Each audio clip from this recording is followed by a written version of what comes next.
Bueno, al fin llegó otra de las charlas que yo mismo le quiero prestar mucha, mucha atención. En este caso me tocó moderarla, pero es algo que ya venimos hace un par de años con Javier. Javier, bueno, es un especialista, digamos, en lo que es el cambio cultural, el conocimiento y el aprendizaje. Y el disparador ya empieza con la primera pregunta porque el título ya se transforma en una pregunta, que es ¿cómo aprendemos del futuro cuando no sabemos lo que va a pasar? Bienvenido, Javier. Muchas gracias, Óscar. ¿Cómo aprendemos del futuro? Parece un contrasentido, porque ¿cómo vamos a aprender de lo que todavía no ha pasado?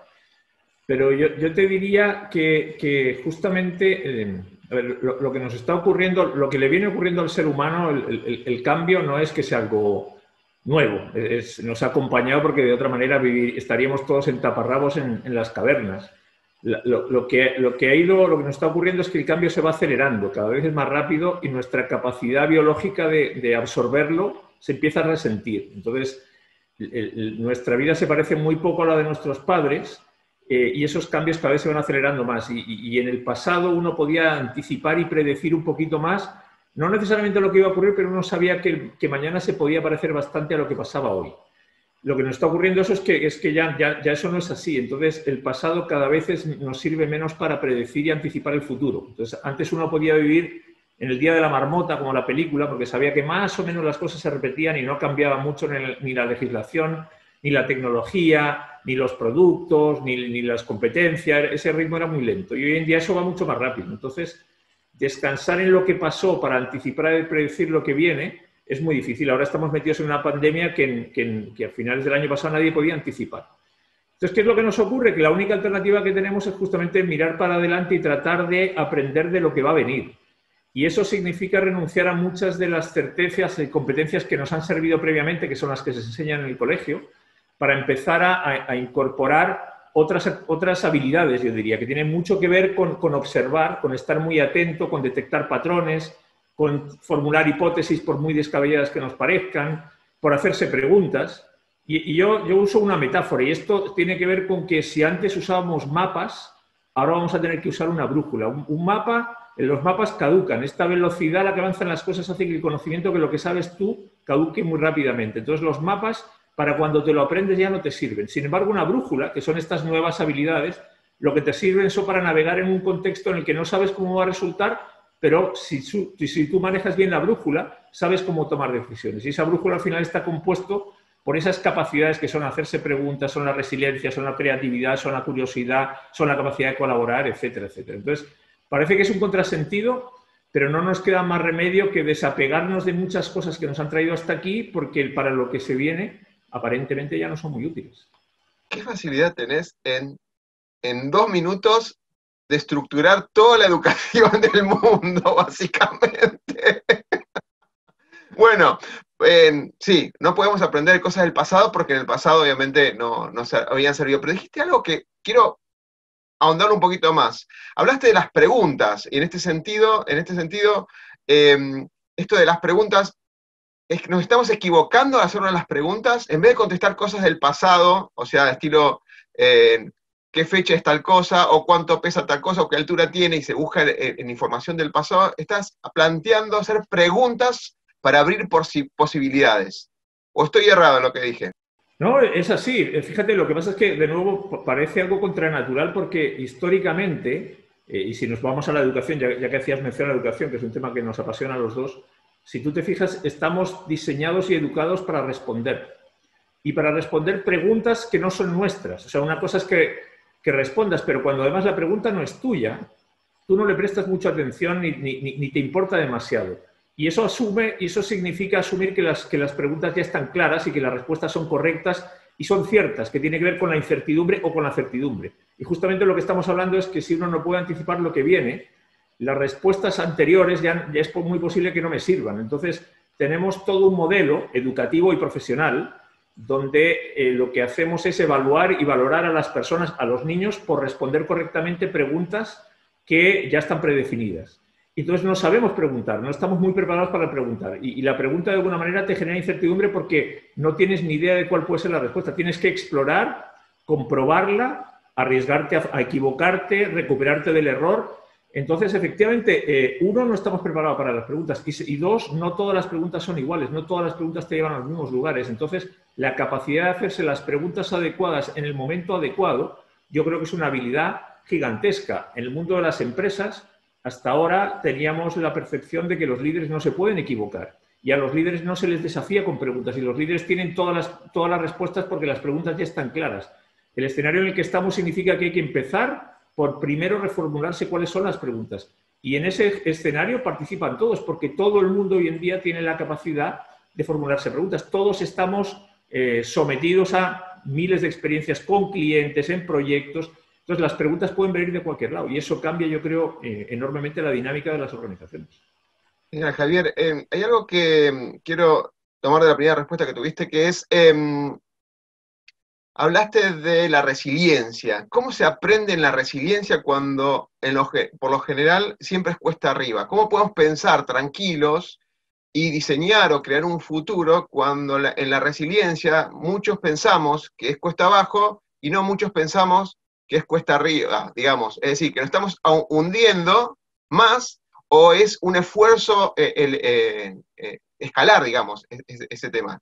Sentimos como que estamos en un pozo en ese momento y ahí es donde tiene que estar la verdadera resiliencia.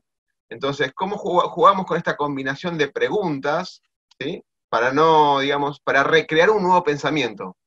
La capacidad de reaccionar a situaciones adversas y levantarte, yo creo que la primera tentación siempre es actuar de manera inmediata, porque parece que es lo que te pide la situación, y excepto en casos, que yo creo que son casos que ocurrían sobre todo en nuestro pasado más antiguo, donde uno tenía que reaccionar inmediatamente sin pensar, porque tenía que huir para salvar la vida de un animal, hoy en día eso nos pasa pocas veces. Entonces, aunque parezca de nuevo poco natural, yo creo que es más importante dedicar tiempo a pensar antes de actuar. O sea, aunque parezca que nos estamos hundiendo, esto es como, yo creo que Oscar Wilde decía, es mucho más difícil escribir una carta corta que una carta larga.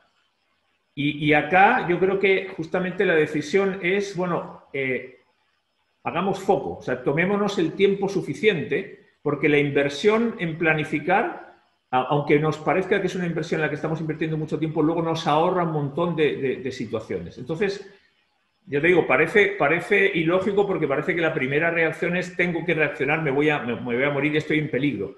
Y sin embargo, de nuevo, hay muchos refranes que yo creo que nos lo ponen en evidencia. Aquello de vísteme despacio que tengo prisa, significa que aunque nos parezca contraproducente, uno se tiene que tomar un tiempo para pensar, para planificar. De nuevo, la frase de Lincoln, si tengo 8 horas para cortar un árbol, me voy a tomar 6 horas en afilar el hacha. Y yo creo que justamente lo que hablamos antes, la velocidad a la que venimos avanzando nos dificulta el buscar esos espacios de reflexión. Parece tiempo perdido, parece que si no actuamos nos estamos equivocando. Y yo creo que aquí es mucho más importante pararse y pensar bien antes de actuar para que la actuación sea la correcta. Y una de las cosas que a mí me choca y que yo veo en todas las organizaciones con las que me toca trabajar, públicas, privadas, en todos los países, es justamente la dificultad de encontrar esos espacios de reflexión. La velocidad, la necesidad de ejecutar, la presión por resultados es tan grande que dificulta mucho el pararse, analizar, tomar decisiones, colaborar, intercambiar opiniones y experiencias, observar, recoger información del entorno. Entonces es muy complicado mantener poner ese freno y decir, no, voy a hacer foco y no me voy a dispersar.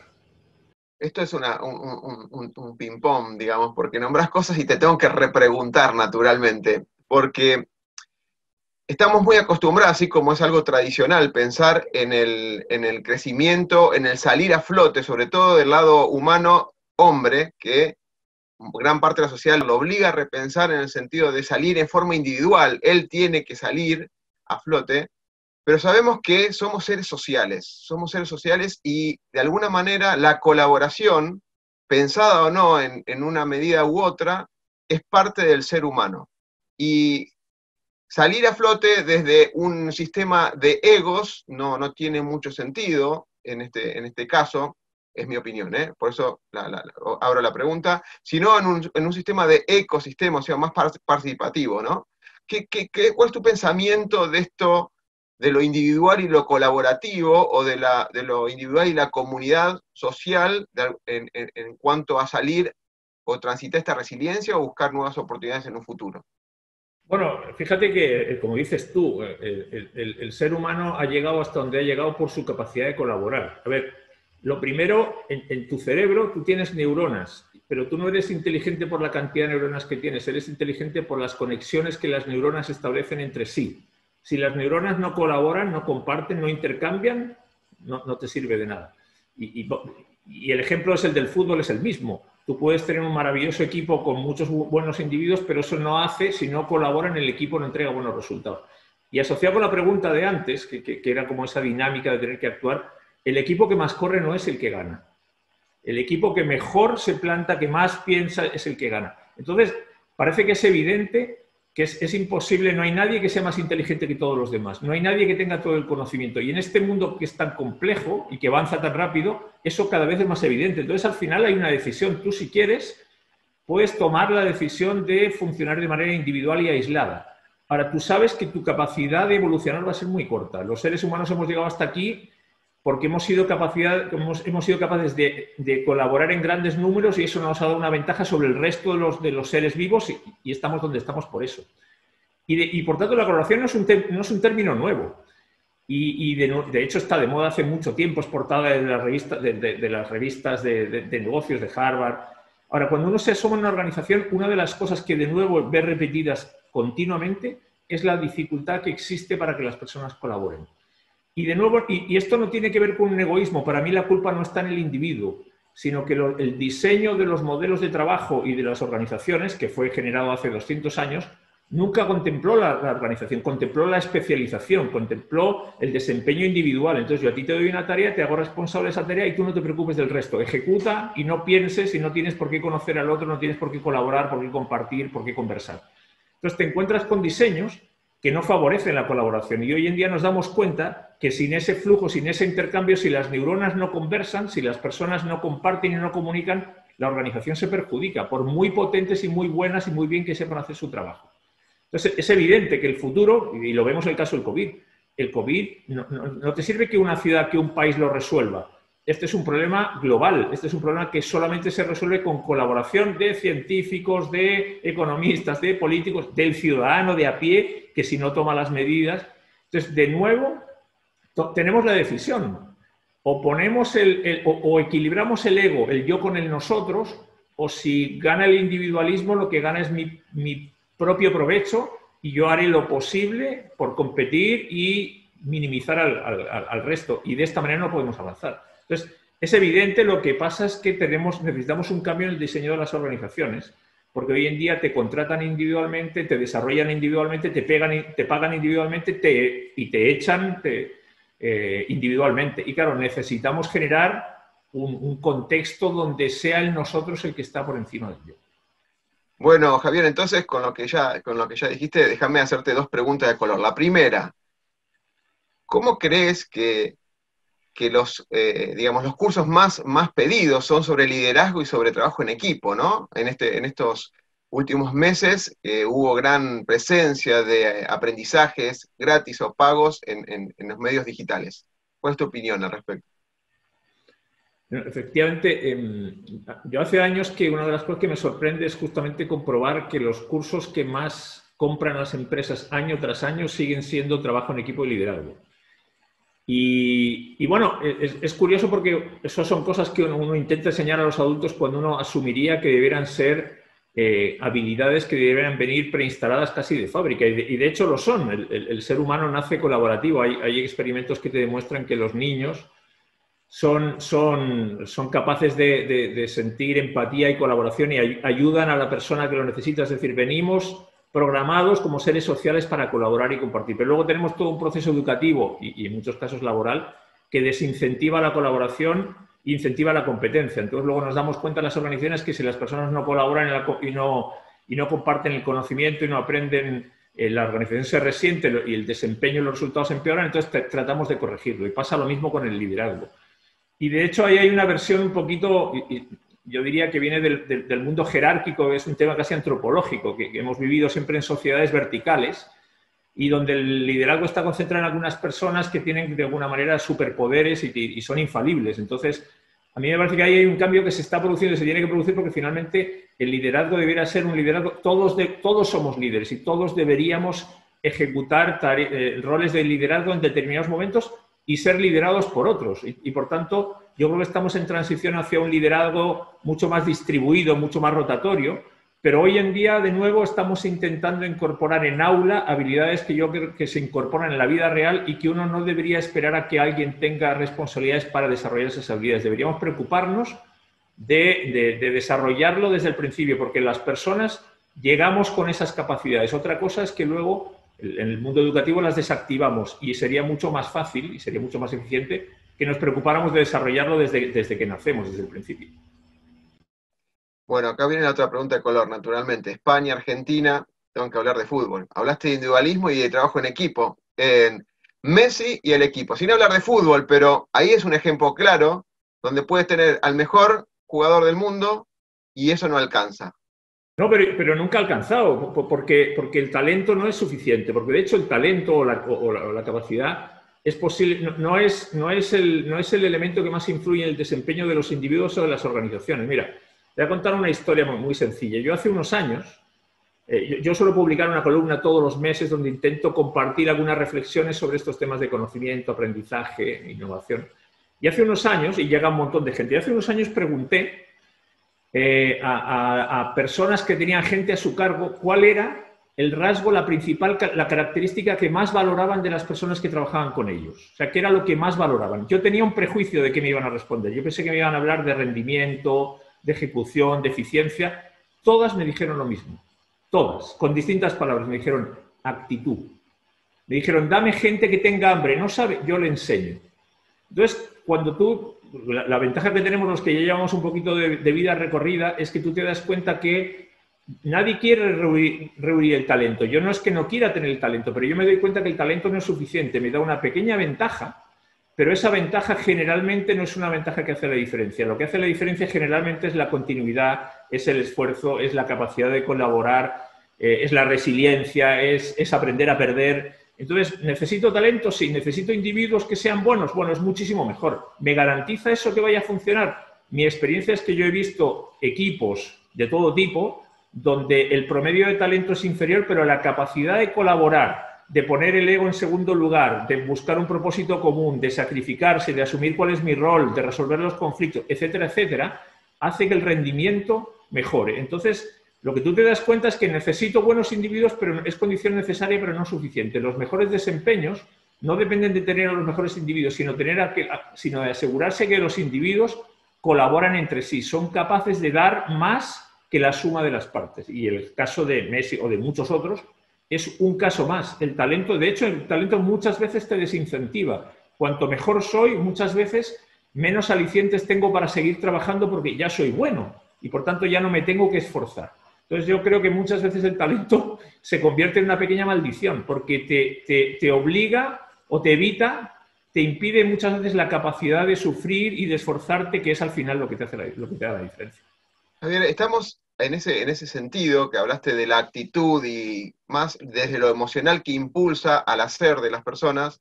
Estamos escuchando fuertemente, hay algo que ya viene de hace un par de años, pero fuertemente este año es las organizaciones orientadas a propósito, a un propósito, o equipos orientados a un propósito, o más aún, más reflexivo, a personas orientadas a un propósito, que hayan encontrado su propósito para algo, digamos.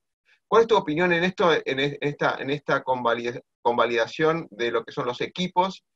El propósito de esos equipos para aprender, para ser resilientes, para orientarlo a un logro, ¿no? Efectivamente, yo sostengo que el problema no son los individuos. Yo sostengo que tenemos los mejores individuos de la historia. No porque genéticamente seamos distintos, sino porque nos aprovechamos de todo lo que hemos aprendido a lo largo de la historia. Y dentro de 100 años serán mejores que nosotros porque se irán aprovechando de todo lo que seguirán aprendiendo. Entonces, si la materia prima no es el problema, algo tenemos que hacer para construir ese nosotros que decimos. Entonces, yo siempre hablo de que hay dos conductas que uno reconoce y detecta en estas organizaciones donde las cosas funcionan de manera más nítida. Una de ellas yo lo llamo la curiosidad, que es la capacidad de aprender, que justamente tiene que ver con la capacidad de hacerse preguntas, de no conformarse, de decir, bueno, la realidad es la que es, pero ¿podría ser distinta? ¿Por qué no puede ser distinta? ¿Por qué es como es? Y esa curiosidad, esa capacidad de cuestionarse. Y la otra es la generosidad, que es justamente la capacidad de compartir lo que sé, y a veces son respuestas para esos otros que se hacen preguntas. Entonces, cuando tú combinas esta capacidad de ser curioso con ser generoso, te encuentras con una organización que fluye de una manera distinta, donde las cosas son diferentes. Y de hecho eso se percibe. Tú entras en una organización y tú te das cuenta cuando las cosas son así. Ahora la pregunta es, bueno, ¿qué hace? ¿Cómo lograr que eso ocurra por default? Porque esas son decisiones de las personas. Yo no puedo forzar a que la gente sea curiosa ni que sea generosa. ¿Cómo conseguimos que eso ocurra de manera autónoma?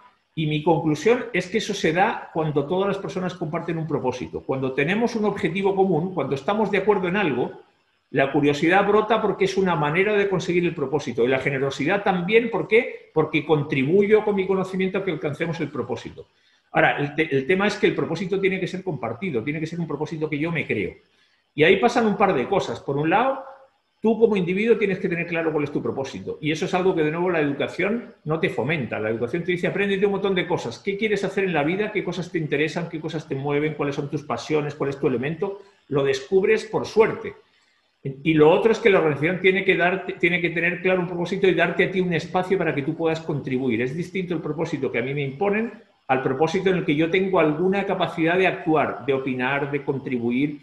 Entonces, no es fácil porque históricamente, de nuevo, si volvemos a las jerarquías, tú te incorporabas a una organización donde las cosas ya estaban decididas. Lo mismo que pasa en la educación. Tú no decides lo que quieres aprender, ni cómo, ni cuándo. Eso ya está pensado. Tú llegas a una organización donde todo está decidido. Entonces, cuando todo está decidido, mi nivel de compromiso baja, porque yo no soy un contribuyente, no soy un actor, no soy protagonista. Entonces, mi experiencia tiene que ver con que justamente las organizaciones que generan esos espacios donde yo contribuyo, tengo derechos y tengo responsabilidades, pero me siento parte, yo también desarrollo, entonces puedo alinear mi compromiso con el compromiso de la organización. Y cuando se alinean, yo creo que esa es la tormenta perfecta, porque entonces la gente ya no considera que trabaja. La gente pone su actitud porque sabe qué es lo que tiene que poner para que cumplamos el compromiso de la organización, que es el mío también.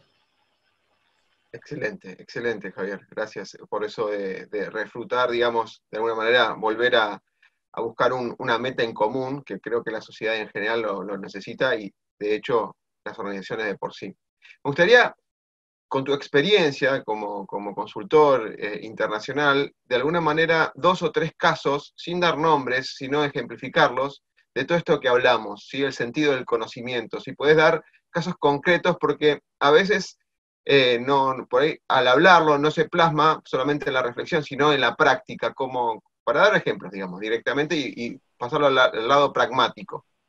Claro. Fíjate que es más fácil encontrárselo a nivel de equipos o de áreas que de organizaciones, porque finalmente aquí el tamaño importa, la dimensión influye. Pero fíjate, yo me he encontrado con algunos casos bien curiosos. Como te decía antes, fíjate, hay un par de rasgos que uno encuentra, como nos toca a los que estamos en consultoría. Tú entras y sales de empresas. Entonces no puedes decir que conoces una empresa porque simplemente participas en algunas actividades puntuales, pero en esas actividades vas detectando una serie de señales. La primera es que en la mayor parte de las organizaciones uno detecta miedo. Miedo encubierto, pero miedo a no opinar, miedo a contradecir, miedo a equivocarme. Entonces, hay pocas organizaciones donde tú notes que hay una cierta naturalidad, que hay un flujo más o menos armónico de conversaciones y de trato incluso.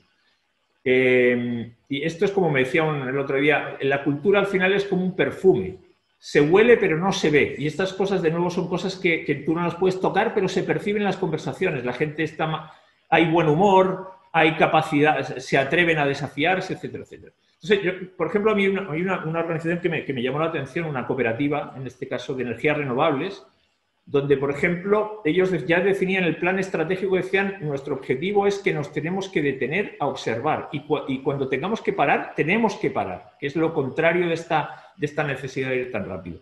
Y otra de las cosas que ellos habían dicho es, mira, tenemos muchos equipos y los equipos saben lo que hacen, pero cada equipo no sabe lo que hacen los demás, con lo cual vamos a construir un mapa de equipos que nos permita a cualquiera saber qué está pasando en la organización porque estamos todos interrelacionados. Hicieron todo un esfuerzo de crear un mapa de equipos, ¿sí? Que les permite saber cuál es el flujo, cuáles son los proyectos, cuáles son las actividades, quién sabe qué, etcétera, etcétera. Y otra cosa que instauraron, por ejemplo, es que cada 3 meses las personas tienen un día que le llaman retiro, donde esas personas se van de la empresa, en equipos, en grupos, y se juntan simplemente a mejorar sus relaciones y a reflexionar sobre lo que está pasando y lo que tiene que pasar. Es decir, hacen breaks específicos, se van, y lo único que hacen es dedicar tiempo a pensar, y es un día cada 3 meses. Y otra organización, por ejemplo, hay una organización argentina que me llamó mucho la atención. Yo siempre lo cuento. A mí me toca hacer, como te toca a ti, montones de eventos. El evento mejor organizado que me he encontrado en mi vida, con muchísima diferencia, y me ha tocado hacer un montón, me pasó en Argentina.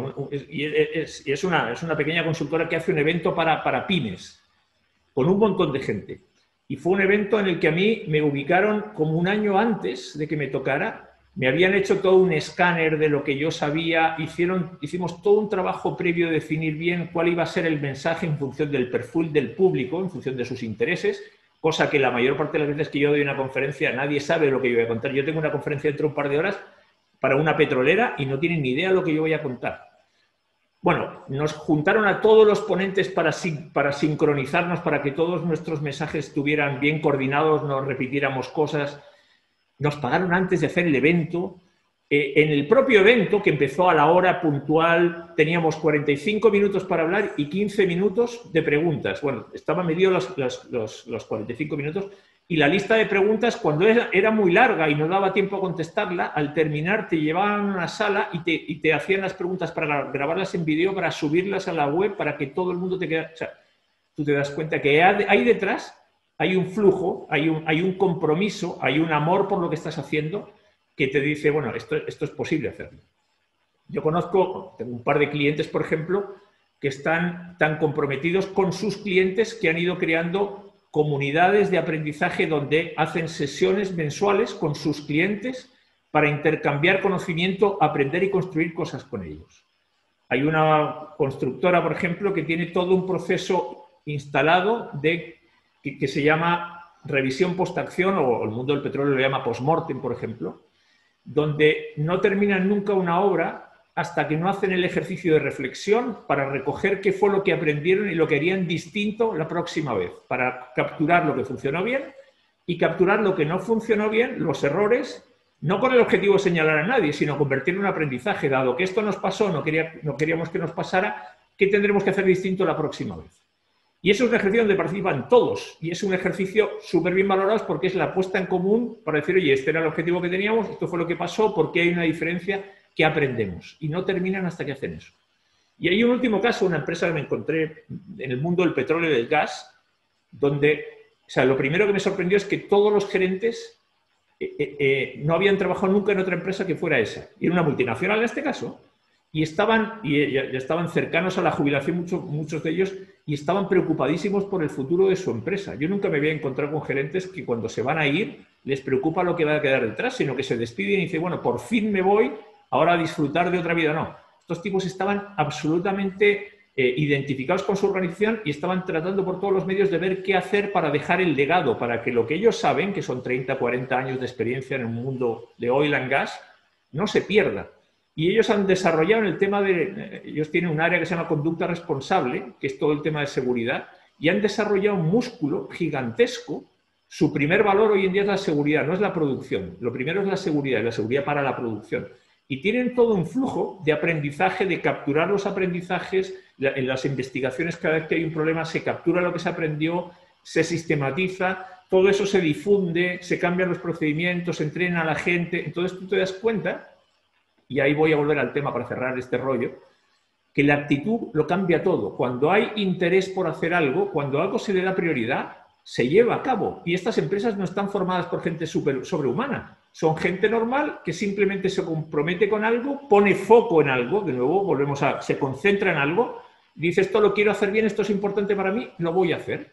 Y son capaces, claro, hay que generar un espacio donde se dé participación a las personas, autonomía, se delegue, se permita tomar decisiones, pero existen casos, como te digo, más fácil yo me lo encuentro más a nivel de equipo que de organización, porque es un desafío mayor. Como siempre es un gusto escucharte, Javier. Solamente un minuto y ya estamos cerrando la entrevista. No quisiera dejar picando que vos des una recomendación, una frase o algo que te haga sentido para que todos los que nos están escuchando de alguna manera qué es el próximo paso que tenemos que dar, ¿no? Y con eso cerramos. Mira, yo sé que lo que voy a decir es de, como dice en España, es de perogrullo. Es tan evidente que hasta me da vergüenza decirlo. Bueno, lo primero es que nada de lo que yo he dicho aquí es verdad, por supuesto. Tampoco es mentira, es lo que yo creo porque es la experiencia que yo he vivido. Habrá otras, seguramente mejores. Pero fíjate, yo creo que la pandemia que estamos viendo ahora nos lo pone en bandeja. Al final, todo depende de lo que queremos hacer. O sea, ¿se podía teletrabajar? Por supuesto que siempre se pudo teletrabajar, pero no quisimos o preferimos hacer otras cosas. Entonces, yo siempre pongo el mismo ejemplo. Mira, perder peso no es difícil, es fácil. Yo he bajado 15 kilos en 10 semanas. ¿Qué hay que hacer para eso? Lo sabemos desde hace mucho tiempo. No hay que ir a Harvard a hacer un MBA. ¿Qué es lo que hay que hacer? Hay que tomar la decisión. Y luego, claro, hay que ser riguroso en la ejecución. Entonces, tenemos un montón de conocimientos. Si lo que queremos son empresas que aprendan, si queremos resiliencia, si queremos colaboración, no hay que inventar. No es como el caso de la vacuna del COVID, en la que estamos investigando porque hay que descubrir conocimiento que no existe. Es un proceso más largo, por eso nos toma un año. Muchas de las cosas que necesitamos incorporar en las organizaciones ya se saben. Tenemos que tomar la decisión de querer hacerlas. Si no lo hacemos, no pongamos la excusa de que no se puede, pongamos el argumento de decir, esto no es suficientemente importante para mí. Mira, no quiero perder peso, ¿por qué? Porque prefiero beber cerveza y comer asados, y es legítimo. Entonces, para mí el tema es, decidamos qué es importante y a eso pongámosle foco. Las organizaciones que yo veo están demasiado ocupadas haciendo millones de cosas, pierden el foco y al final se desperfilan. Tenemos todas las herramientas, pero hay que tomar la decisión. Hay que decir, ok, esto es importante, voy a ser consecuente porque lo que hay que hacer para adelgazar o para llevar la organización a donde uno quiere o para incorporar tecnología, ya se sabe. Hay que tomar la decisión. Lo que viene después es simplemente ejecución. Bueno, dejaste picando. ¿Qué decisión van a tomar todos los que nos están escuchando a partir de mañana? Javier, como siempre, es un gustazo escucharte y compartir, en este caso, un diálogo muy ameno, así que muchas gracias y espero verte pronto.